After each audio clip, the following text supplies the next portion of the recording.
తాము అధికారంలోకి వస్తే కాంట్రాక్ట్ ఉద్యోగులకు కార్మికులకు మహర్దశ వస్తుంది అన్నారు.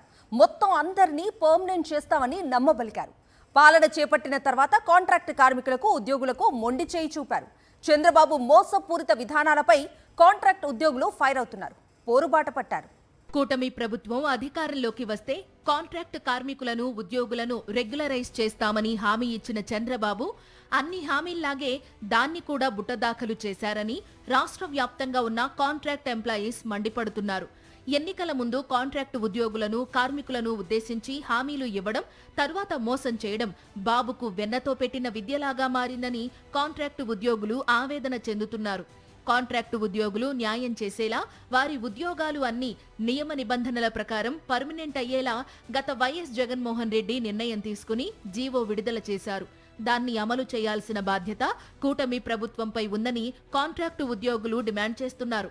5 ఏళ్లు సర్వీస్ పూర్తి చేసిన వాళ్లను రెగ్యులర్ చేయాలని కోరుతున్నారు. తమ ఉద్యోగాలను రెగ్యులరైజ్ చేయడమే కాదు, రెగ్యులర్ ఉద్యోగులతో పాటు తమకు కూడా పీఆర్సీ అమలు చేసి జీతాలు పెంచిన ఘనత జగన్మోహన్ రెడ్డిదేనని, గత ప్రభుత్వ హయాంలో ఇచ్చిన జీవో అమలు చేయాలని కాంట్రాక్టు ఉద్యోగులు డిమాండ్ చేస్తున్నారు.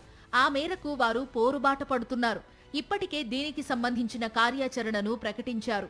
గత ప్రభుత్వ కళాశాలల్లో పనిచేస్తున్నటువంటి కాంట్రాక్ట్ లెక్చరర్స్ని రెగ్యులరైజ్ చేస్తానని చెప్పి జీవో నెంబర్ 114 తీసుకొచ్చింది.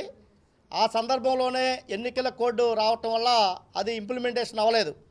కానీ ఆ జీవోని కూటమి ప్రభుత్వం వచ్చి సంవత్సర కాలం అయినప్పటికీ కూడా దాన్ని అమలు చేయాలని చెప్పి ఇటు అధికారులకి మంత్రులకి అనేక పర్యాయాలు ప్రాతినిధ్యం చేస్తున్నప్పటికీ కూడా రెగ్యులరైజేషన్ చేయలేనటువంటి పరిస్థితి ఉంది. వీరితో పాటు నియామకం పొందినటువంటి ప్రక్క రాష్ట్రం తెలంగాణలో వాళ్ళు రెగ్యులరైజ్ అయ్యి రెగ్యులర్ లెక్చరర్స్ యొక్క బెనిఫిట్స్ని పొందుతూ ఉన్నారు. కాబట్టి ప్రభుత్వం వెంటనే 114 జీవోని అమలు చేయాలని చెప్పి కోరుతా ఉన్నాం. ఒక్క కాంట్రాక్టు ఉద్యోగులే కాదు, అవుట్ సోర్సింగ్ ఉద్యోగులు కూడా ఆందోళన బాట పట్టే పరిస్థితి వచ్చింది. 93,000 మంది అవుట్ సోర్సింగ్ ఉద్యోగులు ఆయా కాంట్రాక్టర్ల దయాదాక్షిణ్యాల మీద ఆధారపడే దుస్థితిని తీసుకురావడానికి చంద్రబాబు ప్రభుత్వం ప్రయత్నిస్తోంది. దీనిపై అవుట్ సోర్సింగ్ ఉద్యోగులు ఆందోళన చెందుతున్నారు.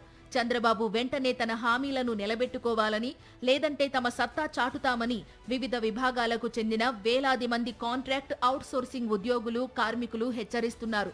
చంద్రబాబు మోసపూరిత విధానాలకు తగిన బుద్ధి చెబుతామని అంటున్నారు.